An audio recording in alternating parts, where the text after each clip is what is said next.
All right, ladies and gentlemen, my name is Cameron King or Crimson King with Anaxilia, and that is just a typo. I am Nexus. Joined to me today is Dirt Schlurpy, Dirty Schlurpy, Dirt. I just call Yeah, him. I never call him late for dinner, is what it is. But yeah, Dirt Combines Night Two, right? yeah. You So had happy to be here, Jim. It's my first night casting, but I'm in my M80 shirt. I'm ready to watch some NA Counter Strike. Let's get into it. Yeah, I mean, it's combines, so you're gonna know that we have new players coming in here, fresh meat, rookies. We could have the next greatest player in the world coming into CSC, or we could have me back in season 12. It's one or the other, and I do believe they have readied up. Yep, Knife Run is gonna be starting up soon here, and I want to give a big shout out here to our observer here, Zims, Lil Zimmy, part of the Order of the Samurai franchise. So here we are, Dust 2 Dirt. Starting off, fresh new Yeah, on the does map too. pool.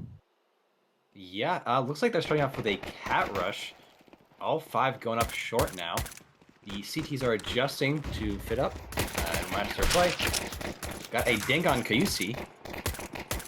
T-John plays that RPT.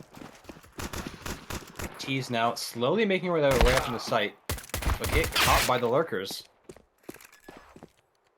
That stuff out there, though. Poutine left alone in a 1v or 2v2, but now it's up to Tez, who does win out the clutch there. It's the first round for the team home, and we got kind of just got thrown into this. Everyone's excited for combines. They don't care what map they play. It's random maps, no knife round. It's just you get the server and you get in and you go.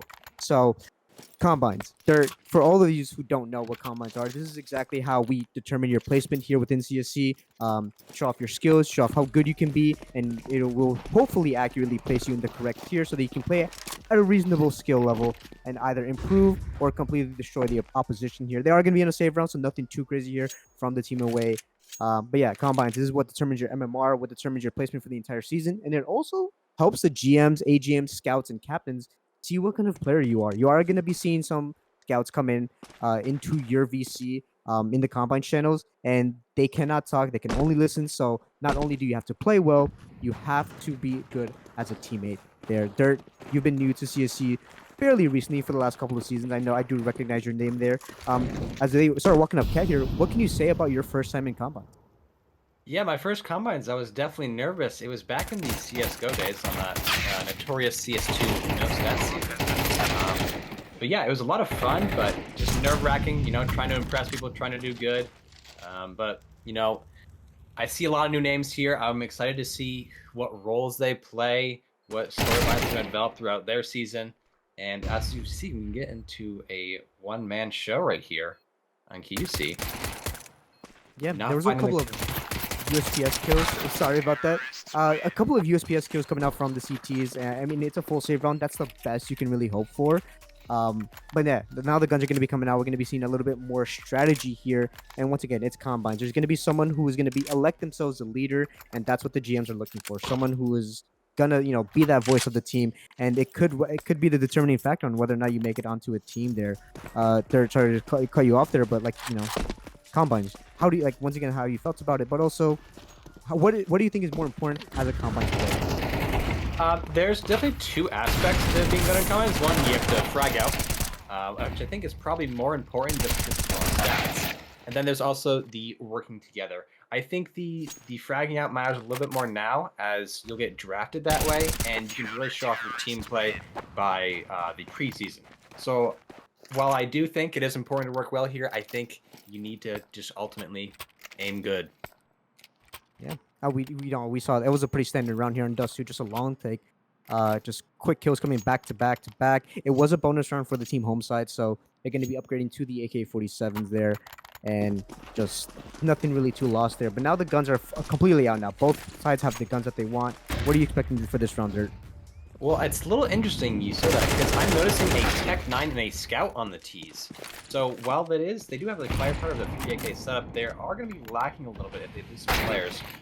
But it doesn't matter because Protein hits the smoke headshot. What a shot. Now the T's have complete control long. They just don't know yet. And with the pick falling up mid, the T should split A here, and this should be a GG. But let's see what Shadow has to say about this. And he says the round's not over yet. Not if I can do anything about it. The T's have made their way onto A site, though. They know it's clear. The bomb, however, in long, there's a smoke fading on the cross. They have one more smoke. They should be able to smoke this out and get the bomb plant down. But it looks like the smoke may have missed.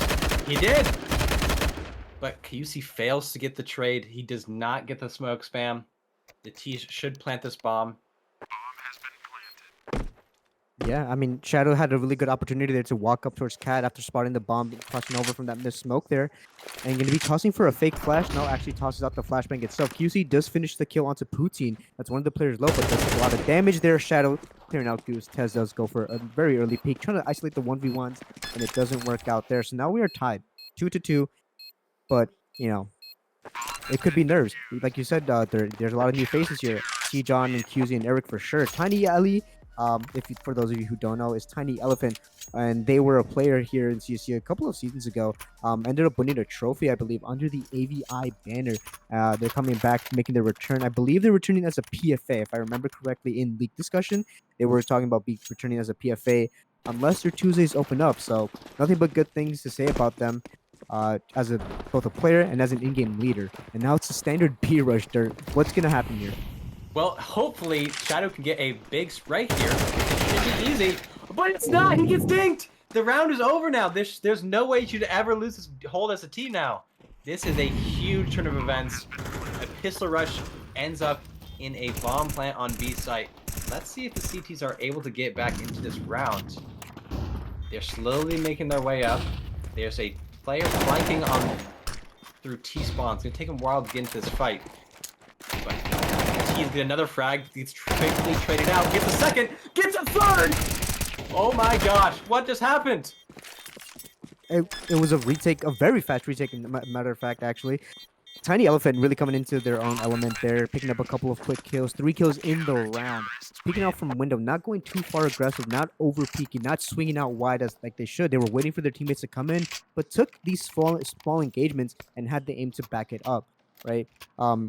And really to point out there, you know, the Shadow, the B-side defender, not even getting 1 or 2 kills on that spray down is not necessarily a good thing. You want to have at least 1 kill, especially if it's against pistols, because now with that bomb plant down and that minimal investment, they have all the guns they can work with there. RPT looking out for a kill, but Booting gets taken out from an early mid push by T-John, and who opts to just fall completely back. 2 free kills, nothing to show for it for Team Home. Yeah, Nexus, this round looks like it should be one for the CTs. They have a decent amount of util left over, a minute 30 into the round. They are still getting aggressive mid. Finds another pick. No trade coming out. The T's just look like they don't really know what's going on this round. The last player is spotted, however, so they should quickly clean this up. Let's see what Eric does. Gets a flash from his teammate. Mollied out, though. He's jumping. RPT slowly just trying to isolate these duels. Not able to do so, and the CTs pull away. Now, one thing I'm noticing, Nexus, is I recognize a lot of these names on the T side, and I believe there's more PFAs, or free agents, I should say, on the CTs. And despite that, they're winning. This is definitely an interesting thing to play out. Yeah, I mean, PFA, FA, regardless, if you have the skills to back it up and show your stuff, this is the perfect place to do it. And really, T-John was like a really good opener there, getting 3 quick kills towards catwalk upper mid there. A miss molly by T-John, who opts it up but picks up 1 kill, but is overrun with the Mac 10s. We do have Shadow here as well in the car position, fumbling with their nades.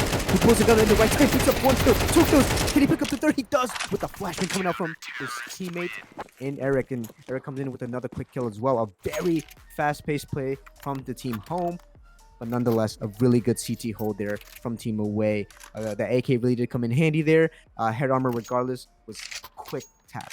I think that was a really good play, and Shadow is signed, so you can't really pick them up there, but T-John picking up the first kill, at least just 1 is the best case scenario if you're in their position. Yeah, if you notice there, Eric played off of Shadow pretty nicely, getting that trade as soon as Shadow had to reload.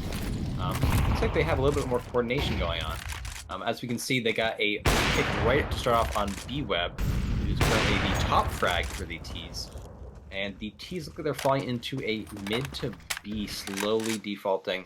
With the bombs going up Cat, they're slowly taking control of the map. Looks like they send a player through mid who gets a pick on an unsuspecting CT. Gets a second. Uh-oh. This round has quickly fallen apart. Looks like they should be able to execute a mid to B split here. Especially as they just killed the B site defender, leaving a 2-on-4 actually. T's should just close this one out, as B is the hardest bomb site to retake in the game. So the CTs really should have no chance in this round. You'd expect them to save here. Yeah, they have a little bit of tag to the smoke there. RPT is now caught in no man's land, but nonetheless, the CTs are not going to be heading over for this retake there. I want to point out Shadow. That B-side defender had pretty much a good potential flank. They were hiding in the corner by gate, and as their teammates died in mid, you had a choice to make. Do you go out for the swing onto double doors? Do you go out for the swing onto tunnels? Do you try to use your cheerleader to get yourself out of a pickle there? And unfortunately, they chose wrong there. We did see, I believe it was Poutine coming out from the B tunnels, swings out there, gets the kill after Shadow has made a bit of noise there. A good up shot there by Tijon, trying to save it. This is the second, going for the repeat. Not the biggest fan of that repeat, but Eric is going to be trying to save this AWP, but it doesn't happen there. But yeah, Shadow giving up their position was just way too early. Maybe just got a little bit nervous, not really liking that the B doors were open to be swung from multiple different angles there. But nonetheless, still a good save round. They can still invest regardless, and no op, especially on this two, is not ideal. But I think having an AUG is a good alternative. Yeah, I'm a little confused why they didn't bring out the op here, as we see a second miss Molly. They have the money for it. They have a lot of money in the bank. They had it.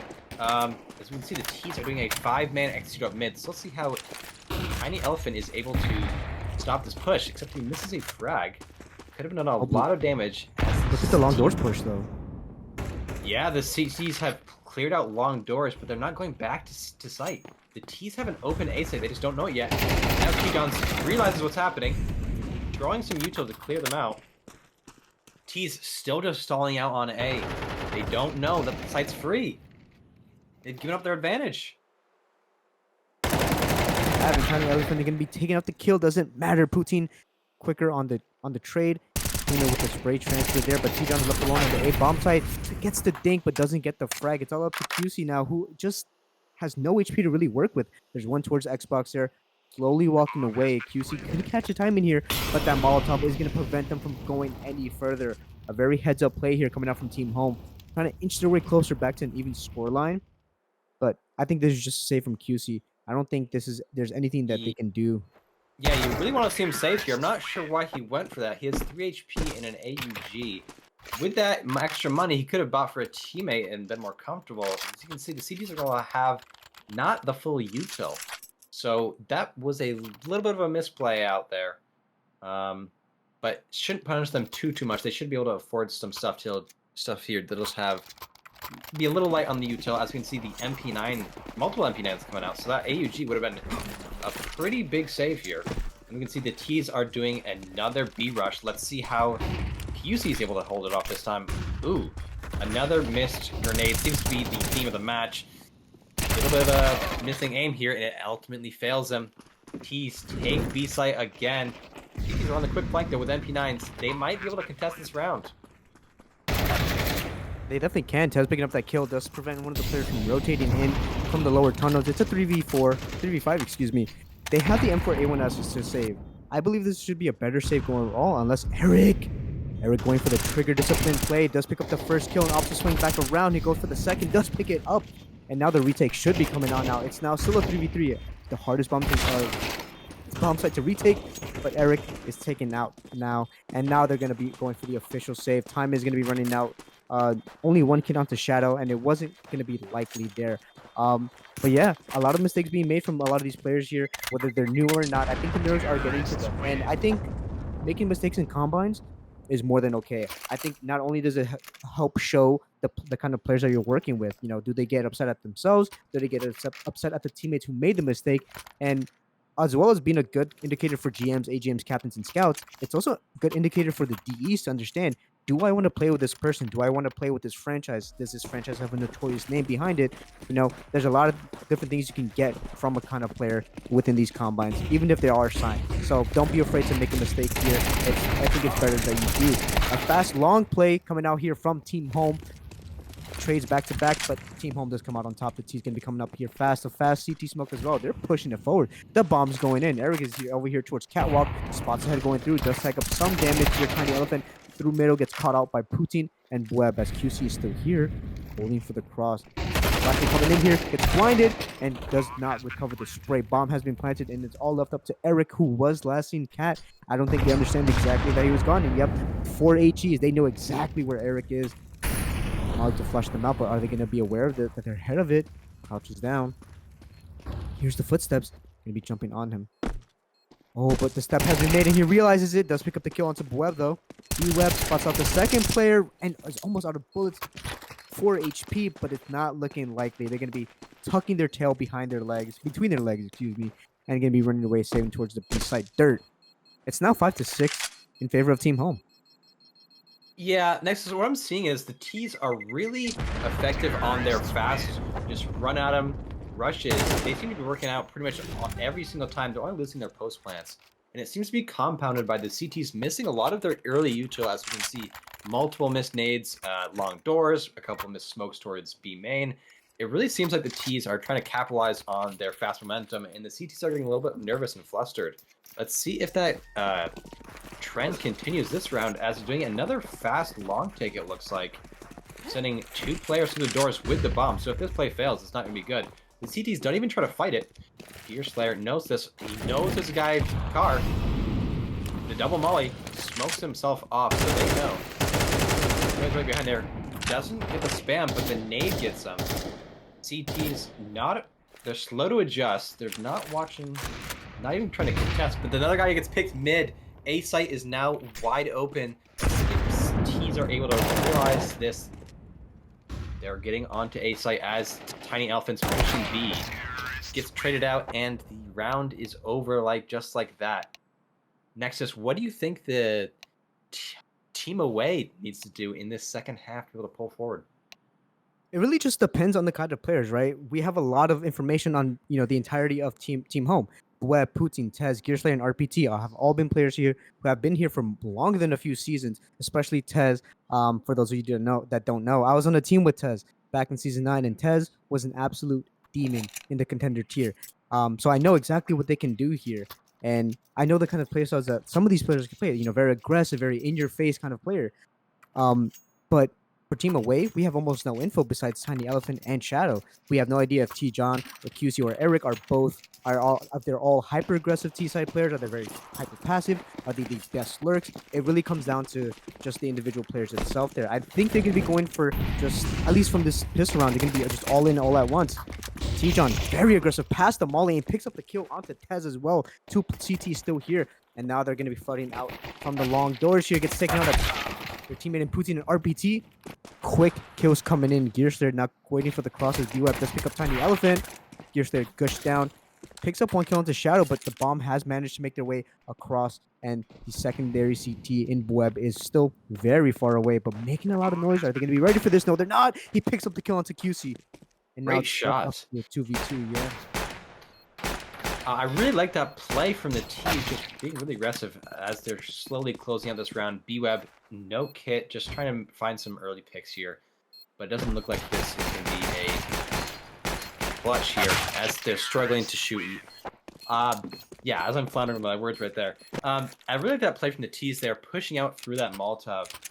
They know on pistol round, if the CTs buy a Molotov, they're not going to have enough to buy armor. So really them being aggressive right there, they're able to get the aim punch on the guy long.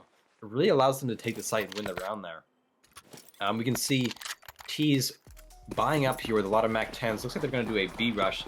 CT's not forcing at all, maybe a pistol here and there. And they're pushing out mid, so this should be a easy round for the T's here. Just taking site. CT is quick to adjust. They already know what's happening. But let's see if they are able to use that. It doesn't look like it, as 1 kill gets quickly traded out. 1 for each team. RPT trying to lurk onto the site. He's behind a player right now. Let's see if he's able to get onto the site, though. He's their only hope right now. But they seem to be aware. Yeah, 100% no. But he does pick up the kill into Shadow. out through the smoke. Now I guess not aware or not expecting it. Maybe they didn't hear the tag. Doesn't pick up that secondary kill, and RPT is taken down. It's a 7-7 scoreline. I think the hyper aggressiveness is going to be working out here for both of these teams now, and I think that's just the way the combines go. A lot of the times, people like to say that combines are just a glorified pug, and well, sometimes it can be true. I think it's more or less just trying to figure out the vibes of the player. If you can shoot well, more than okay. It's perfectly fine. In fact, it's one of the best things you can do. But if you're an absolutely horrible teammate and not someone that people enjoy playing with, I think it hurts your chances more than your fragging does help out there.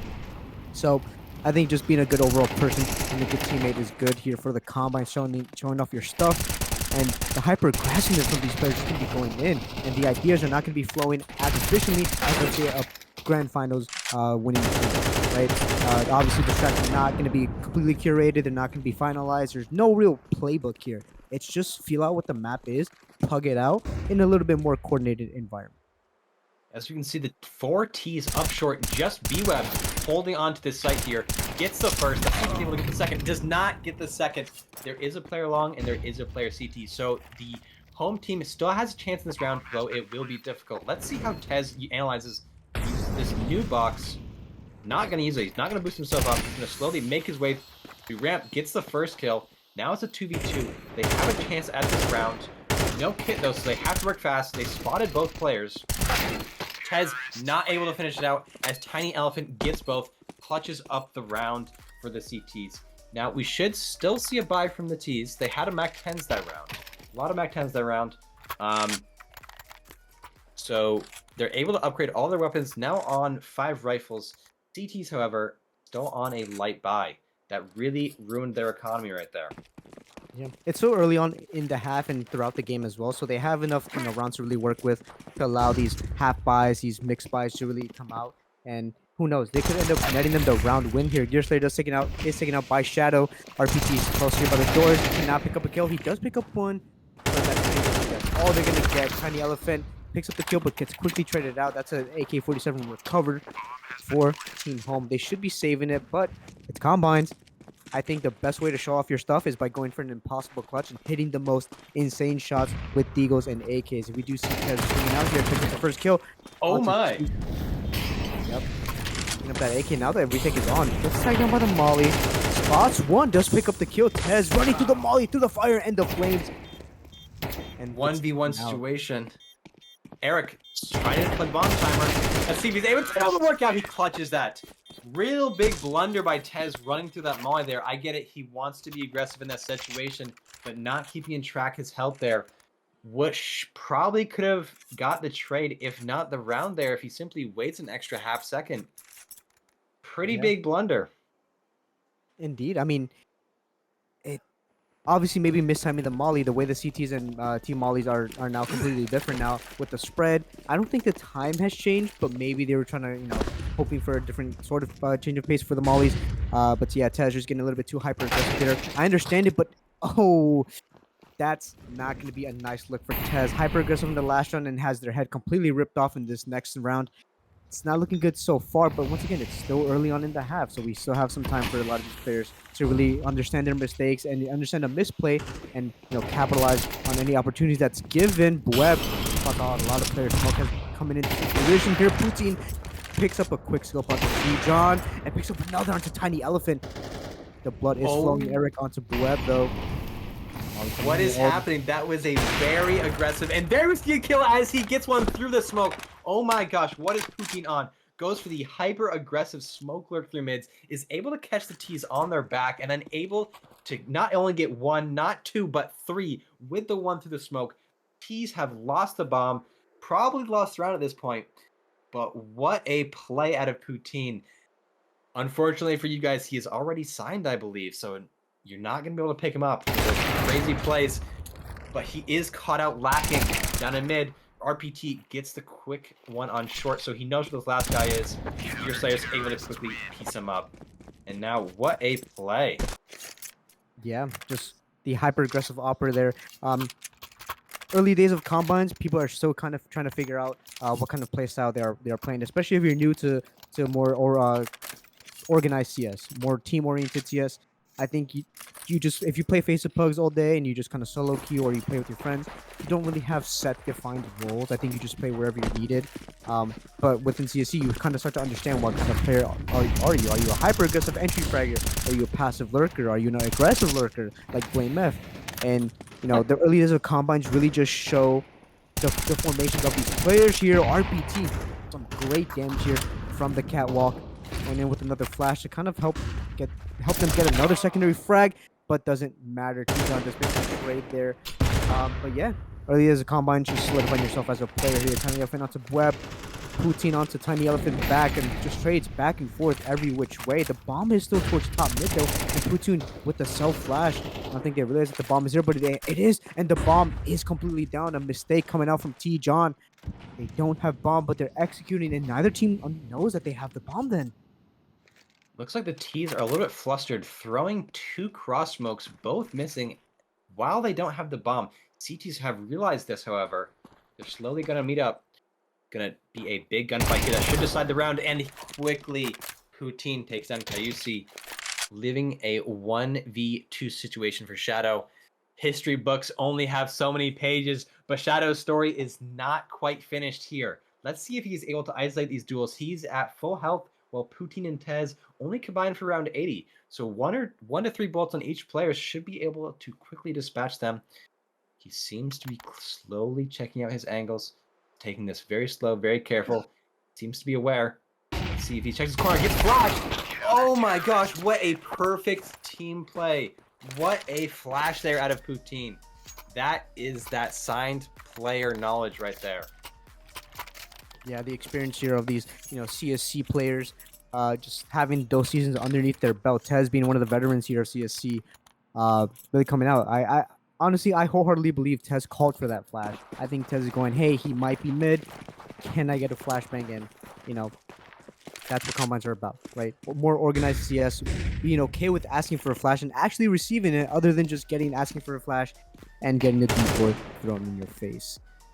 Just a standard pistol round here for the team away. They're going to be saving. No bomb plan. They should be opting to try to go for it, but I think these last few rounds, they've been kind of neglecting the bomb. Anyone who has had the bomb has just been unaware and going for unnecessary fights that don't really help solve much. Especially that last round, right? T-John towards Palm Tree in upper mid. Could have just brought over the bomb just towards it the A seems side. to be happening this round again. As you can see, the players are all kind of spread out around the map. Yeah, I get it's a pistol round, but the bomb is in T's by himself, but he's able to find a Gear Slayer, not paying attention, able to get a quick kill, but he is still down a man on the T side. They spot one though. He's trying to take A site, not gonna work out. That aim punch is just too much. Rifle's too powerful. Shadow gets another Glock kill, but is quickly traded out, leaving Kayusi in a 1v3 M4, full health, but no armor. Nobody's on the B site here.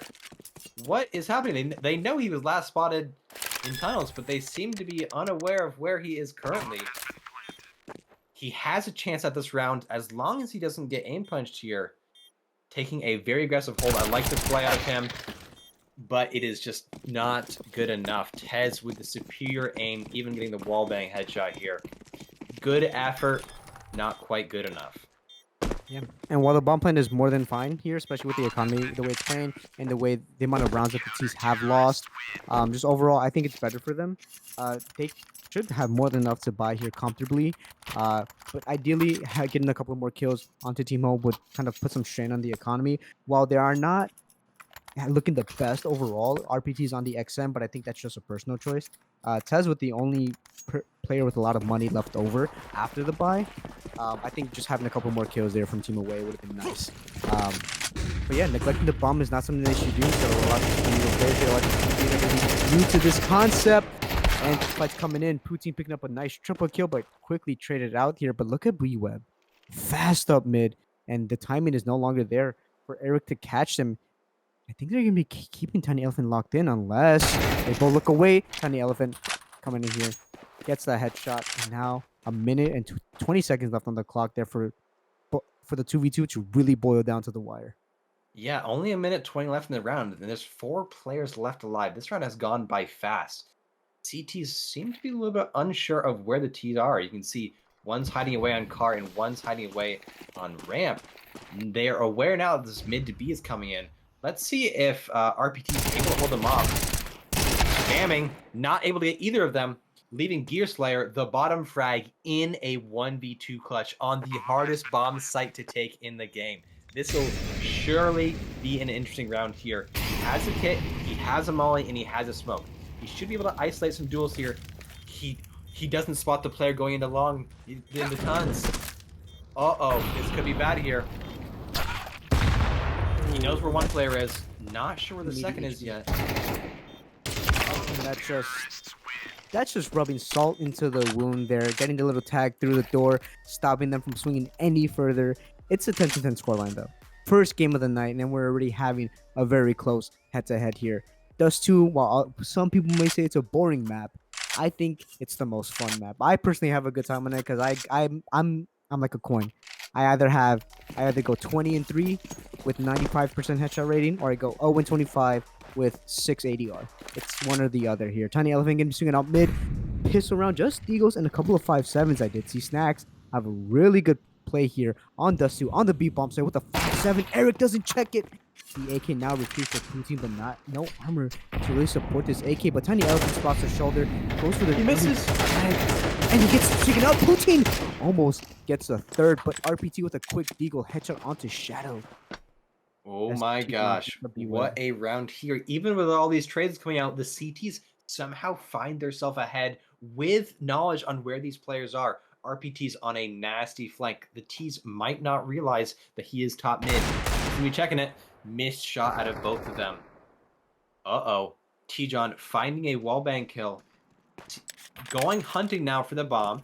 RPT's looking to make a name for himself right here. He can hear them running through suicide. Calls it out to Gear Slayer. They should be aware that they're going to go long here. RPT not able to get one. The T's are big brained. They know what's going on. Gear Slayer opts not to... Oh, he rethinks it. He's going to go short now. He's not going to beat them in time. He gets a second chance at this 1v2. Maybe this time his story is different. Spots one. Not able to get the first kill. Spams him down to 21 HP. Not able to get the second. He gets one. Not able to get the second, though. Quickly triggered out in another 1v2 loss. The moment may be too big for him here. Yeah, a nice little double peek from QC and T-John there. Like I said, these players are DEs, and they have that unspoken communication here. I think within that little split second of a moment when the player was spotted towards catwalk, you can't really calm that. You can't just say, "I'm gonna plant the bomb and then sing with me." They're ready, 3, 2.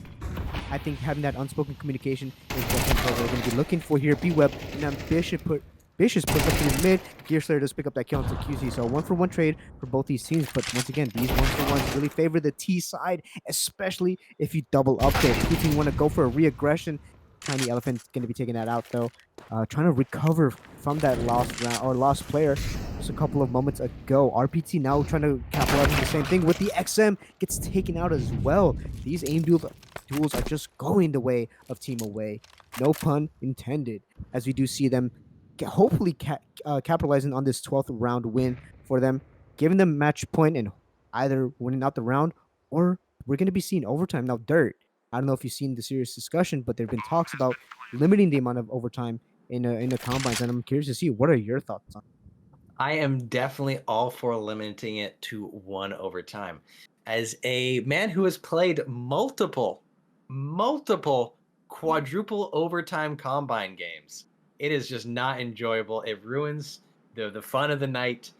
I just want to get into a game, quickly frag out and get out, hop into the next one. Those 4 OT thrillers take a lot on you. They take a big toll. And I get it, it's only for one game. I get GMs want to see who gives up. But it's combines, man. I just want to have some fun. Those are my thoughts. Definitely. I mean, having a lot of overtime in these games here is just it's not enjoyable for either the players or even us as the casters. I think just having about, what is it, an hour and a half to 2 hours of just one game of just oh, these shreds are coming back now. These players are now activating again. I think, especially for combines where there is no in-depth playbook, there is no stats behind these each teams, there is no history behind any of the two teams. I think it just makes the game a little bit more boring and doesn't really get these players to show off the amount of skills. Burnout can very much happen there, and I think having quadruple overtime combine games is just not fun. But Poutine, this aggressive mid play push from the CTs, finally gets shut down as Eric does take out the head. But Gear Slayer, Torch Car with the MP9 playing by the little window angle, trying to turn for the flashbang. Does do it. Spots the first player, picks up the first kill. But Tez is also spotted. Picks up a kill. It's spotted out there. Just missed out on the kill again. But Oh, Tez what a shot! B-Web as well. Can he be going for the triple kill? Nope. B-Web taking it out there. A failed mid push by the CTs, but still a round win. So some good recovery here from Team Home, of course, amongst the more experienced players. Looks like we got some disagreeers in chat. Sauce saying OT is always exciting. Well, we're going to see if that's going to happen this game. One round to determine it all. 11 to 12, round 24. Both teams have full buys, although the T's, I guess, not a full buy. They're a little bit low on util with one scout. CTs continuing with their aggression, get the pick into upper. They've completely cleared it out. They should know this is coming to A. They're clearing out mid now. They're going to know it's going to be a long push here. Poutine slowly just watching out lower. They seem to think they might have gone into tons, even though they have the timings locked. They're just T's slowly bunching up on long, looking like they're about to do an execute. Gear Slayer, let's see if he has his moment to shine right here. Waits for the flash, not able to get one. Uh-oh, and Tez goes down too. The T's have an opening, recovered the round. But do they have the util to cross it? Smoke comes out. B-Web blocks it, gets in front of it. He could get a big kill here. He could decide the round all by himself. Taking his sweet time, maybe have been lost in the smoke. He's behind them. Spots all three. Gets the first. Doesn't get the second. RPT in the 1v3. Oh my gosh. It looks like overtime was not meant to happen. RPT 19 HP. Gets the first. Maybe he's able to accomplish what B-Web was not. He seems to be aware that there's a player long. Player sight. He thinks one's cat though. Uh-oh. This doesn't look good. He's caught with a grenade out, and that is the game. No OT. No storybook ending. No Cinderella comeback. What a game. Yeah, I mean, I believe they were beginning to believe. If you know the Matrix, you understand that line. He was beginning to believe that he was the one, and I honestly, I had hopes. I held out high hopes there. Obviously, pulling out the nade out was not, ideal, but I think just overall, uh, I think I like the play behind it. Trying to think that there might be a player goose there, but I think at that point, when you're in a 1v2 situation, I think you just go for straight up aim duels if you can. Try to clear out any common angles there. Not clearing out ramp as best as you can without also being spotted by long is definitely very difficult. You have to pick one or the other there, but I think Dust 2 just overall going to be one of those aim maps there. Map 1 though, completely done. 13-11 game, first game of the night here. As you know, like I said, combines are super exciting there. And to point out Sans, I agree. Overtime is always exciting there. But I think too much overtime, too much of a good thing can always become bad overall here. But I think we're going to be looking for a secondary game. So try not to go anywhere. If you need to use a bathroom, grab some water, grab some snacks. Hopefully, we shouldn't be gone for too long there. And we'll see you guys in just a little bit.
inside of myself, I cannot look away. About to crash into my face. Just another day on the shelf. Pull me from my silhouette. Years have been estranged. Now a broken shell remains. I cannot embrace what I regret. Round and round, around I go. The spin makes me ill. An image held inside the very world I build. Please help me now, 'cause I can't even feel enough to know if I get out. I'm numb to the pain, but hollow without. Floating in a world of glass, I can imitate. Got a smile worth its weight when the mirror breaks. Will someone ask? Round and round, around I go. The spinning makes me ill. A hostage held inside the very world I build. Please help me now.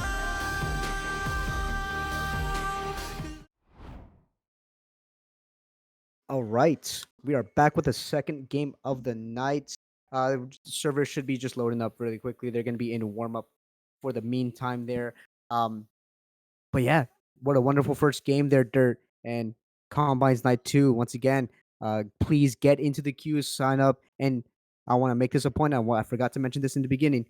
If you think there's someone in your combines who is playing above the level that they're playing, or you feel that you are misplaced and you need to be put tier above, go to the I believe it's bot input section and input the numbers report and fill out the information there, just so that we get an accurate placement, and hopefully the numbers will listen to your report, and hopefully they can give you what you want here. But Anubis now, glad we got off that god awful map of Dust 2. As much as I love it, sometimes it can get a bit boring. Anubis though, fresh face. I don't personally play it too often, but I like the map here. Gonna be Anubis, one of my favorite maps. I probably play this map 3 times a day. And as we see, this game is in Recruit. Our last one was in Prospect, so we're taking it down a notch here. But it should still be exciting. You can see the T's do a slow 5-man execute all out onto a B site here. Confuses that sometimes. Gary's in the back of the site, finally able to get one of the kills. This T attack has stalled out as the CTs are on the flank. This fight out here could determine the round. Dooley's struggling. CT running back, not willing, not wanting to get killed here and lose the round. This FSG aware of the retreat though. Looks like he's doubling back. They're ready to attack B-side again. Rye, a veteran of the scene, able to get one as their partner picks up the second. CTs both low. Actually, all 4 players are. They are all one-shot. These next few bullets could determine the round. CT's Bun is on the quick flank. Doesn't matter, however. Scary is able to pick up the kill. Rye in the 1v2. 7 HP. She just needs 2 bullets, though. There is a kit on Bun, so she is going to have to peek whenever they tap. But for some reason, the kit is peeking B main. She's aware of the tap. Slowly peeking this. Does she have the time? She's counting in her head. It doesn't matter. She gets taken down. And even if she had peeked that, I don't think she'd have had time. She just didn't peek quick enough. The internal clock was just a little off. Yeah, we did see Bun there with the kit. peeking just a little bit too far ahead, but no one was really spotted. And so you're going to be under the impression that the team away, that the CTs don't have a kit. So the internal clock, while it might have been off because of the kit, I think was definitely a good play to have. Just, maybe jiggle peek for a bit, maybe see what's going on there. But I really want to point out that while they are recruited, and this is supposed to be the lowest tier of CSC, they have some really good ideas. They're really innovative. That's one of the first times I've ever actually seen a stack that went that way. Someone looking down at the diffuser and kind of just the other player looking every which way. When I first saw it, I just looked like it was a player with two heads, and I was completely thrown out of the whim there. Scary going to be tested here for a site here. But the bomb is going to be swinging through, but they don't know about Fun, who does not tame the spray of the FAMAS. For those of you who need a reminder, please practice all the sprays for every gun. That is a perfect situation in where you want MP9. He wants to move, he wants to be agile, but he just has the FAMAS, not his weapon of choice for there. Koga able to get 2 frags though. Let's see if he wants to go for this retake. He doesn't have a kit. He doesn't know where the players are. Not able to get the third, and the T's are able to win on an eco here. Now this should devastate the CT eco. Let's say if they manage it properly, they should be forcing here. But it doesn't seem like they're going to for some reason. They're on a double save. Only one player has Armored Eagle. Now the other armors are coming out. Okay, they have realized it. They know what they're doing. They're going to put up a fight this round. Nexus, looks like a B-Rush is coming in. What do you think? Thinking that these players with pistols are either going to come up huge, or these FAMAS is going to come up and get a lot of kills here on this B bomb site. Not a full-on rush, but it's definitely a very fast and aggressive play. There, Slayer taking out Bun. Overall, DJ Corgi onto Solar. Koga has to come up huge here. Alright, spots the first player, gets some good damage overall, but doesn't get the kill. And now the B side is completely lost overall there. But yeah, I mean, winning pistol round is always nice, but it's always that second round that really determines the next couple of rounds here so far. Had Team Away won this, we would have seen another 4-spy round, and it would have been a battle of the 4 spies this early on in the game, which not going to be the absolutely worst idea, especially because the game had just started. But I think if that happens in the second half, it can really, destroy a match overall there. But yeah, Scary with just the MP9. Hopefully, you're going to try to farm up some money here. But 3 players looking at their general direction.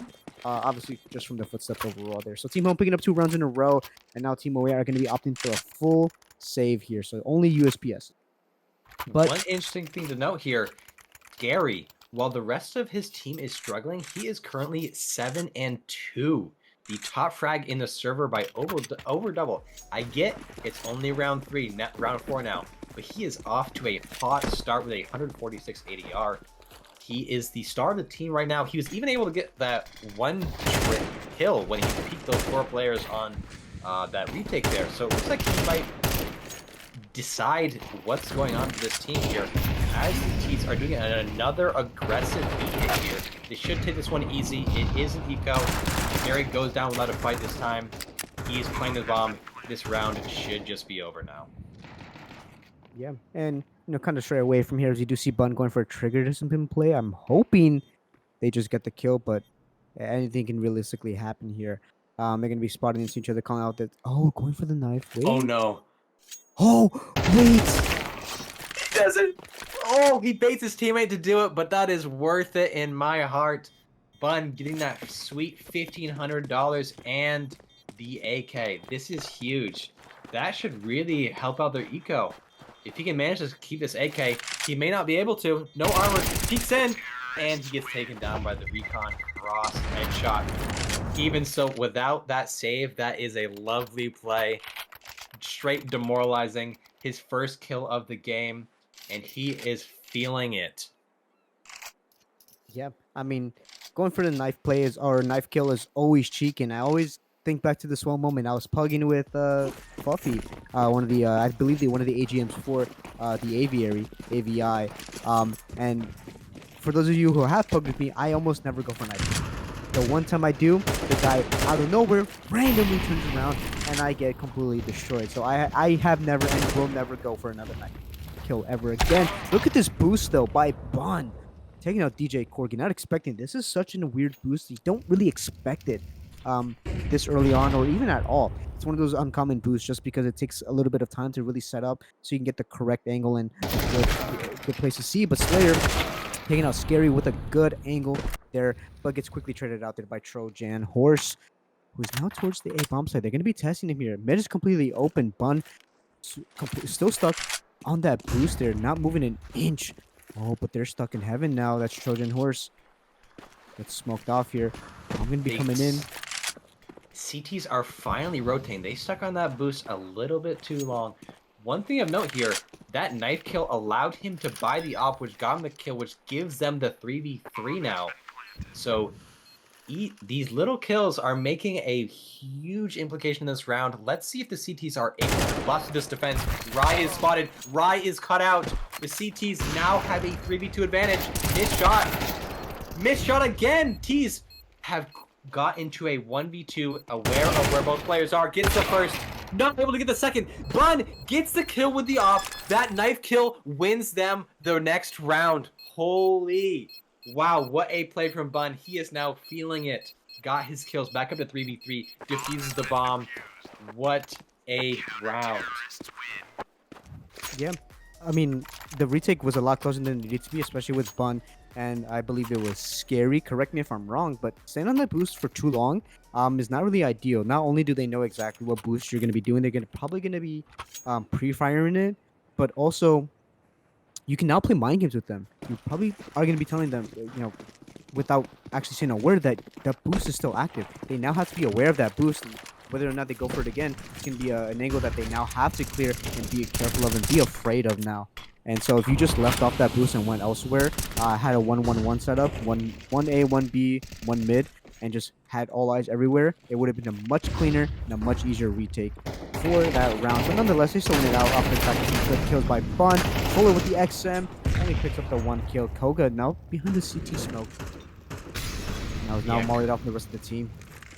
Koga looking to make a play. Teams have slowly encroached on the side, looking to jail. Now they're crossing, taking the fight to CT. Koga now activates, get 2. He doesn't seem to be aware of the third. He doesn't. He has a flash. He's going to peek out with it, hopefully. His teammate killed. He spots both of them. See if he's able to isolate. His teammate gets the first. They know where the last one is, but they don't. Oh, they have a smoke. They should just be able to smoke off B main, but the smoke misses. This is big. Right, giving us a little inspect, just trying to slow things down. Make the CTs double guess here. CTs trying to play it safe, playing back CT, playing E-box, as Rye lurks into the site, trying to isolate these duels, taking it very slow. She's only 45 HP. Koga 100, Trojan 15. This first kill could decide the round right here. She gets spotted. She doesn't get the kill. Koga, she fights with full HP. Really matters there. If it had been the other player, Rye would have won that duel and potentially won the round there. But with 100 HP, that's just a hard kill to mess up. Yeah, I mean, Koga just really came up huge there on that B bomb site. Just waiting for the right time to strike. I think that's one of the more important things that you can learn from Counter-Strike is, finding an opportunity and knowing when to capitalize on it. Because anyone can just swing out from a smoke and play behind it, but it takes, the correct timing to really make a big play there. And Koga is a prime example of that. So it's a really good play. A bit of a miss HE from Bun to not allow the breaking of the smoke, but they're going to be posting outside the A bomb site. FSG coming in with the Mac 10 flash is going to be coming out. I believe it's a CT flash. And Rye does not get the second kill, but does get some good damage to allow Scary for the trade. What another kill. Another swing. He just pick up 3. Scary is now looking real scary. But the Molly's going to finish with Fountain to stop Recon Cross from going any further. I think that Molly might have hit the edge of the smoke there, so they can walk through the smoke, but Bun not going to be cutting off the cross from mid. Opting to walk away, though. And Recon Cross still needs to get the bomb. But playing behind the smoke, they know exactly where they are. Recon in the 1v4. This is a very difficult time having. Molly gives away the player's position up on Pillar, but it doesn't matter. He just doesn't have enough. didn't like the T's play there. They seemed like they wanted to rush A main, but as soon as they got in A main, 2 players kept running forward, 3 ran back. It just seemed like they didn't really have the coordination necessary for that play. If they went a little faster, that round might have ended up different. But even with Scary coming in and nailing 3 quick shots like that, would have been a difficult time nonetheless. Now, as we can see here, the recruit, the CTs have actually smoked off B main here, and if you're unaware, that's not a good smoke to throw, as it allows the CTs to to cross over to the right side, but it ends up not mattering as the T's run up mid and just get sprayed down. Yep, just a center piss around here from the T's, from Team Home, just trying to collect their ideas, I guess. But one thing I want to point out is that it's still combines. We still have a very similar config used for the combines. We have timeouts here. I think one of the things that a lot of these players, at least a lot of the Ds, don't know is that you can use timeouts here as if they were a real on land game. You can use the timeouts. You don't have a coach to talk to, but you can use the opportunity to talk it out with your team, especially for official matches. Once the season does officially start, you do have, I believe, 4 tactical timeouts and then 1 5-minute technical timeout. So you can use those as for their intended uses. Obviously, you can't talk strategy with tech timeouts and vice versa. But I think having timeouts and combines is really nice. I think it gives a nice little change of pace to those who are just used to just plugging it out on Face It and not having the ability to take timeouts. Blowing the smoke open does come to fight them in the rear, but Bun does pick up the kill onto Recon Cross. Team Flash as well. A bit of this coordination there from these players, but I think that's more than okay, seeing that it's the second night of combines and people are just trying to play to have fun, but also show that they can work in a very team-oriented environment. But Scary, an absolutely terrifying shot. 13-5. I can't with Scary. I can't. It looks like he's going to find himself promoted up to prospect in these next coming days. Koga spots the player A main, doesn't elect to take the shot though. Trying to sneak up behind them. Bold and risky play here, as there is 2 other T's. Oh, he spots them, but doesn't. Oh my gosh, that gave me a heart attack right there. Not taking the shot there and turning around. Ooh, but it doesn't matter as the player gets killed A main, and the T's now should be located in B main, leaving Bun on the defense here with the off. Not hitting the first shot. T's get onto site. The bomb is going down. Bun not going for a wallbang here, waiting for his teammates. Spotted out going into canals. DJ trying to make the most of his position here, trying to be aggressive. Spots the first player, not able to control his recoil as Scary gets another frag here, leaving Rye in the 1v4, finds the first. She is spotted, however, getting sprayed down to the smoke, and she is caught trying to make her way through the streets. What a good play by Buns there. Hiding back in D-box from Grant Canals, not going down and waiting for his teammates. I really like to see that. Yeah, I mean, it was a really good play. At least a good attempt by Rye. Obviously, the smoke fading is not really ideal. But Koga really pushing in through canals and getting the information. I think that's the biggest thing that really helped them win out that round. It's the information play. I would have liked to see the rest of the CTs rotated immediately after that kill into A main, seeing as Koga had already pushed through T spawn, pushed behind him. Would have made that the bomb plant almost not happen at all. I think it would have been a lot nicer for the rotation to come in there. But it's CSC with coming in here. I like to see it as, different levels of improvement. If you start at the bottom here at recruit, you're trying to learn, what team play is and how to really incorporate that into your game and understand what unspoken communication is supposed to look like there. Right on the boost does manage to not take the kill as Scary, just pick it up there. But as you move up the rankings, you learn to, implement different strategies, different techniques on, just overall, whether it's just aim or game sense. I think improving in the league is a good testament of how fast you are improving as an individual player here. It's now down to 1v5. Can DJ Corgi get the first ace of the night? He does pick up the first kill though. There's one more in the smoke. That's Koga, I believe, who's low HP. Oh my gosh, he gets a flick. How did that happen? Oh, it doesn't matter as DJ Corgi is traded out, but that was a potentially big blunder, not getting the unsuspecting kill. Ooh, one thing I like to note, continuing off your recruit analysis, is just because these players on a recruit doesn't mean they'll end up here. Recruit gets a lot of these new players that just haven't played on Face It.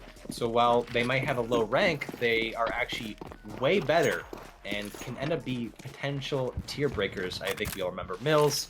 We also see a lot of and we see a lot of players that will start out in recruit, but start taking the game more seriously and learn a lot and quickly improve to like contender challenge level by the end of the season. So while I get it, it is recruit, but these players know their stuff. Yeah, I'd also like to point out, as these mid utilities are going to be thrown out here. Bond spotting the first does pick up recon cross. Your MMR is fluid for combines. You don't have a set MMR at the moment. You can definitely switch and move in between tiers, depending on how you play. You can either go up a tier, go down a tier, and your MMR will definitely adjust within combines there as well. But once numbers lock the RTL, the rolling tier list, which is exactly what you guys use to see what tier you're going to be playing in. Once those locked, that's going to be MMR for the remainder of the season, unless you go PFA. I do believe there are talks of PFA having more fluid MMR, and unless you're signed, I'm not sure if it's going to be extended to all players, but there are going to be talks of that in general throughout the season there. So don't be afraid if you get placed in recruit and feel like you should be playing at a higher level, you're not going to be farming. And if you are one of those people who likes to farm at a lower tier just to help improve your ego, that's not how you improve. You'll be playing against people who are below your skill level, and while it may feel good in the moment, once you get placed into a higher tier or play against people who are significantly better than you, you start to kind of really shut down there. So I think the goal of improving is much more important than just going for a win. I think even once you're in premier tier, just going to have fun and improve as a player overall, I think is better here. Ryan is still in a 1v3 clutch, always in clutches. This person is here. This player gets the head. Oh, but doesn't get the shot. Solar with a quick adjustment there overall. Two AKs for the CTs and the op on to Bond here. Scary, just completely taking the server away. 17-5. They are signed to the Atlantis franchise. So unfortunately, you guys cannot pick up Scary, I believe. Obviously, numbers, or at least not numbers, but contract durations are not public. So for those who do know, you can definitely DM me and tell me I'm wrong. You can also tell me to maybe stop talking sometimes. I don't know. I'm on the cast though, so I think it's a lot of fun here. We are going to be seeing a technical timeout though, Dirt. So I don't know if you guys know, or at least you know, Dirt, but the tradition is for tech timeouts, you talk about pizza topping. What's your Yeah, favorite? my personal favorite is pepperoni pizza, actually. Oh yeah. Maybe even Supreme if I'm feeling like it. I actually picked myself up a couple of pizzas from Costco today. I didn't eat them. I had a $1.50 hot dog. That's my go-to. But yeah, will they abide by the technical timeout rule? Probably not. It's combines. I doubt it. However, one thing I like to note here is even if Scary goes down, the CTs still have a star player in Koga with a 13-7. They're at even a higher ADR than Scary is by almost 20. It's brutal out here for the home team because even if they get one, they can't get two. These two boys are carrying their team right now. As we can see, Solar, Bun, and Trojan bringing up, what's that? Like 16 kills by themselves as the three of them combined, and Scary and Koga have that pretty much matched by themselves. It's rough out here. Yeah, it's take it away.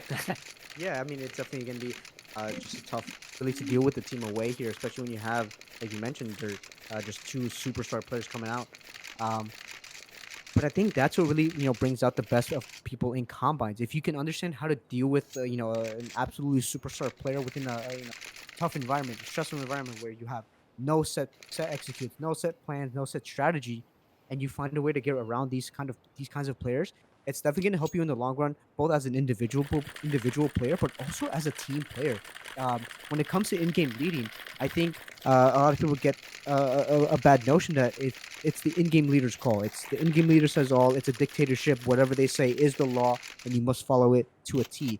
When in reality, for those who have played a lot more competitive games, they're more than likely going to be asking for ideas. The point of the in-game leader is not to just call up the strats and everyone must listen to them. It's for them to listen to the feedback, listen to what their players are telling them, the information. They gather information, and you're one player. You cannot be on A site, B site, and middle at the same time. So having your players giving information is crucial. So not only if you are a DE who's trying to be an in-game leader, I think if you're a DE who just wants to make it onto a team and make a really good impact, I think giving info the correct way and the appropriate amount of info is going to do you wonders coming into combines. Like I said before, in the first game, you're going to be seeing AGMs and GMs coming in here. They can speak in the VCs, but there's a gentleman's agreement not to. You're also going to see scouts coming into your VC to listen to your comms.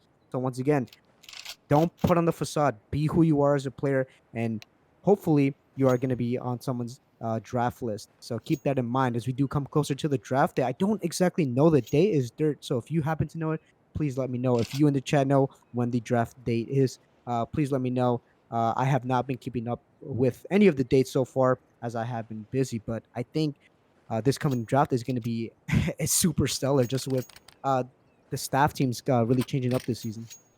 Yeah, I'm not sure exactly when the draft is, but I would assume it's probably in 2 to 3 weeks as combines run for that amount of time. As we get back into the game here, we can see that this is going to be another full buy versus full buy here. CT's electing to do a 3-1-1 setup. They're not they're really respecting that A presence. And they're pretty much right about it. The team are just taking it slow, trying to work out B main here behind the smoke. 3 players, now 4 players out in B main. Not really getting aggressive throughout the map. Not really taking their space.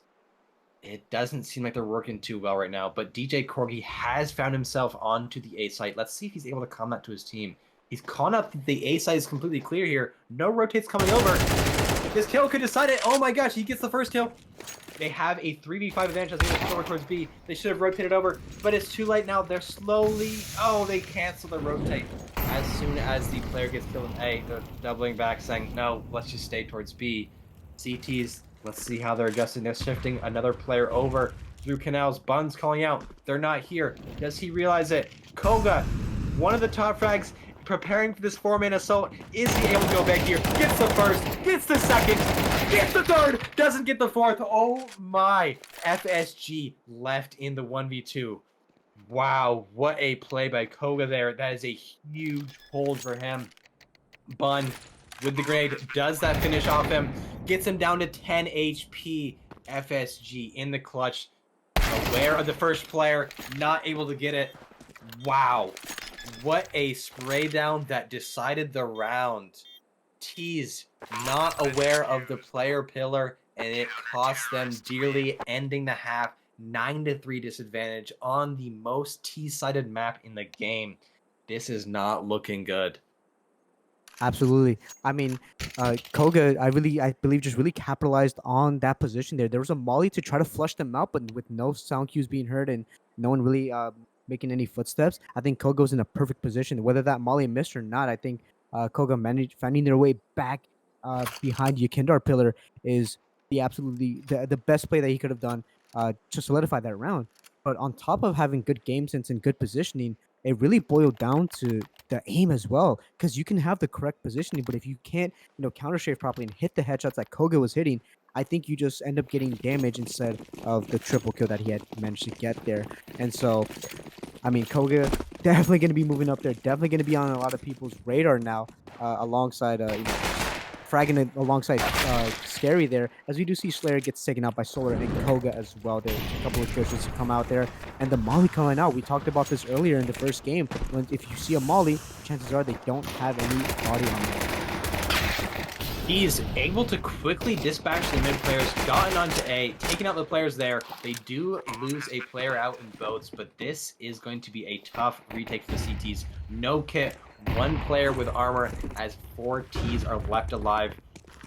Perfect positions. They're on pillar, but not much longer. Gets taken out by the nice and crispy right headshot. Trojan Horse playing it safe though. Looking to play with his contact. Peeks early as a frag gets Koga. Both players have been spotted. Rye in the 1v2 now. with the armor, no kit, and no more time. She is taken down as the team away get a massive advantage, winning their 10th round, winning the first pistol round. Do the CTs elect to force this? I think after losing the pistol round, I think most CTs really opt to just go for a save. I think we saw it a couple of times now here in on the stream. So excuse me, just had to send back a message real quick. Yeah, so we are going to be seeing just a full save overall here. So nothing too crazy going to be is going to be happening here. Just standard play. I would like to see that the team away doesn't get too hyper aggressive, especially with these rifles, which I am going to call out Trojan Horse here for a little bit. Buying the AK second round is going to be a little bit ambitious there, but I respect the confidence. See, I'm going to have to disagree with you there. I am a force the AK second round type of player. I do it every time. I have to just, it's worth it if the CTs decide to force, which is interesting, because I'd like to bring this up. At the pro level, you see a lot of teams force the second round on the CTs if they lose, but we don't see that a lot in CSC. Do you have any insight into why you think that is? For Combine specifically, I think it's just because you're trying to get the feel for like your teammates. Some people are okay with force buying, some people aren't. And if the entire team doesn't want to force buy into this, I think it's better to work with the team and to try to come up with some play. Maybe just upgrade to Deagle there if you really want to. But I think overall within the CSC, within the official matches, I think they're trying to play more the long game, trying to get in charge of the economy there, especially within the lower tiers from recruit up to contender even, maybe even barring into challenger there. Playing the long game, trying to maintain the economy. Keeping track of economy is already difficult enough in CS in general. I think having to keep track of what can be bought versus what you have and the amount of info that goes in, because even 1 or 2 kills from a T can really determine if they can afford an AK or not. So trying to keep track of those little nuances in such a lower, I don't want to say lower skill level, but in an earlier skill level, I should say. I think it's a little bit easier to just play it safe from the get-go and really just solidify the economy battle early on here. Quick trade here from Team Away versus Team Home there. Early smoke there to try to deter away from A main, but they're going to be pushing here. Team Away still trotting on ahead, making a lot of noise. They're a very aggressive team. They've taken the space. Doesn't seem to work out for them. Oh, Recon getting the first and the second. Is he able to get this player out in A main? They should be called out. FSG seems to be aware of this guy mid. Now he is definitely. CTs have the bomb down. Looking to get their first round in quite some time. This could be huge for them. Could be the start of something big. Now the T's got 2 players up in mid, but oh, there it is. He picks up the gun. I was worried why he had a Glock there when he had a gun earlier. FSG needs to get 1. He gets the first, gets aggressive, and gets the second. Wow, gets a double kill that round. A nice confidence play. Even if they continue to lose this game, he can be going to the next one a little bit confident, saying, hey, I had some nice plays that game. Just got unlucky. Yeah, I mean, we also have a CSC clips thread over here. I believe it's towards the top of the Discord.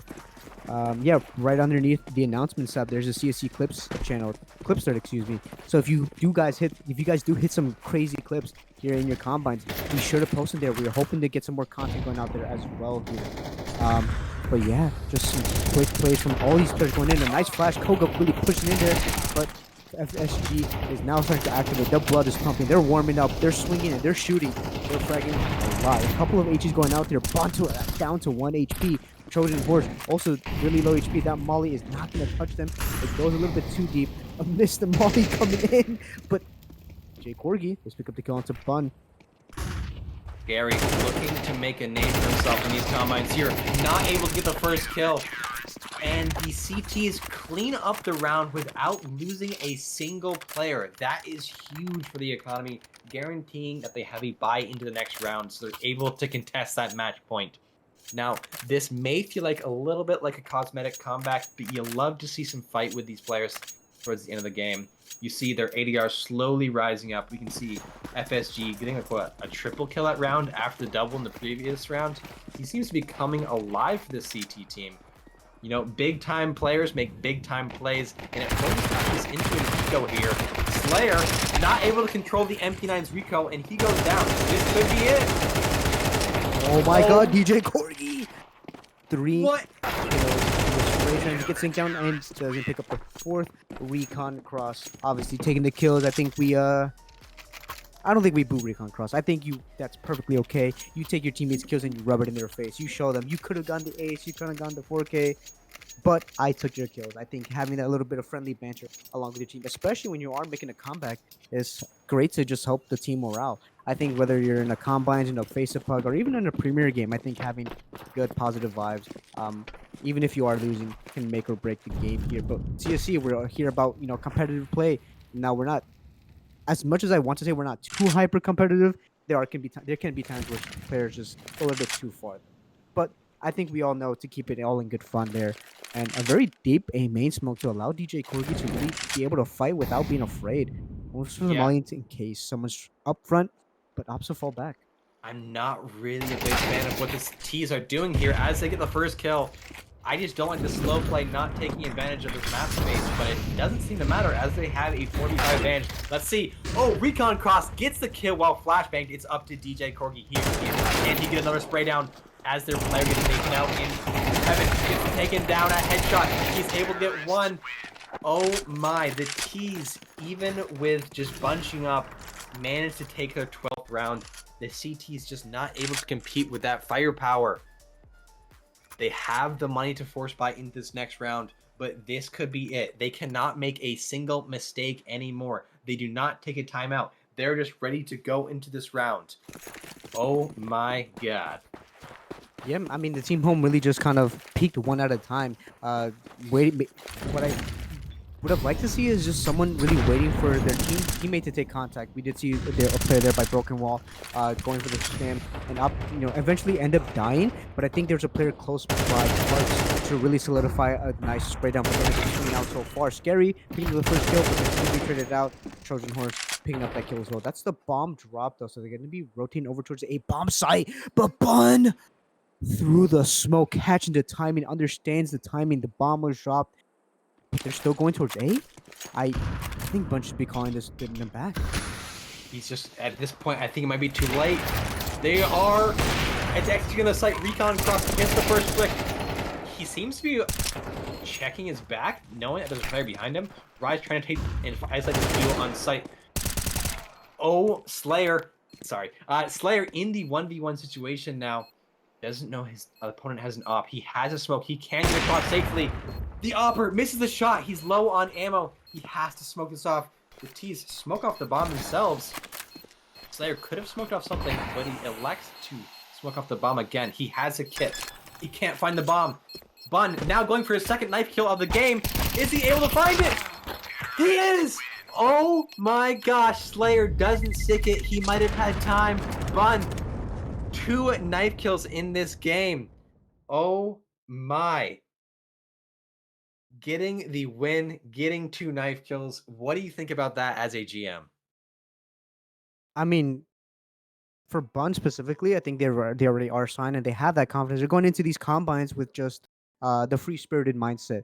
But I think if you see a player who is more than willing to go for these these knife kills, these cheeky knife kills, not only do they have a lot of confidence in themselves, they're more than okay with just having a little bit of fun in a very serious environment there. So once again, that's a good sign to see in a player, and especially if you see someone who does get knifed, if the way they react can also tell you how they are as a player for the most part. Um, yeah, 2, 3 games within today, I think they were both bangers of games. They're just insane Yeah. shots there. I mean, Koga being such a phenomenal player alongside Scary, but also Recon Cross. We didn't see much of their gameplay, but we did see that they had moments of greatness. They had those opportunities to really show off their their aim and their game sense.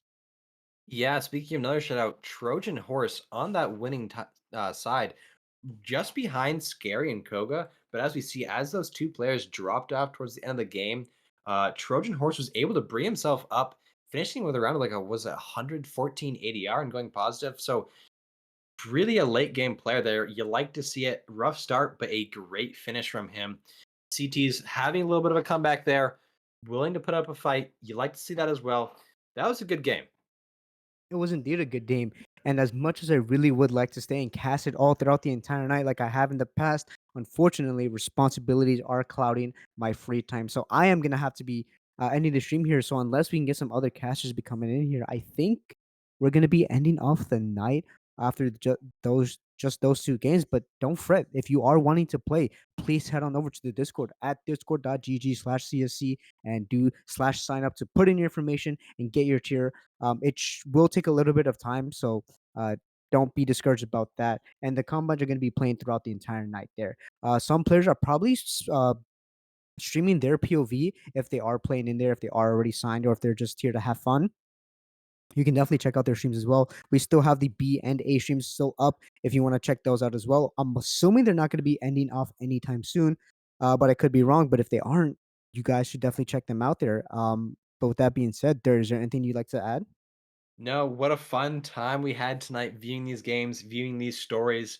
Um, some signed players dominating these combines, some free agents looking to make a name for themselves. What does season 15 hold? Only time will tell. Yeah, absolutely. So with that being said, everyone, thank you guys so much for watching. And I have just been given word that the B stream is going to be concluding as well. So I believe we only have the A stream that's going to be up for the time being here. But yeah, thank you guys so much for watching. And you know, keep it going. Discord.gg/CSC. Join us. Even if you don't want to play, we are going to be looking for more observers, more casters, more people who would like to join the media committee, writing committee, numbers committee, everything. We have all these positions available, open to you guys if you want to contribute to this wonderful league. With that being said, though, I have been Nexus. Joined to me today has been Dirt Slurpee, and of course, our wonderful observer and producer, Lil Zimmy. Thank you guys so much for watching, and we'll see you guys on the next stream.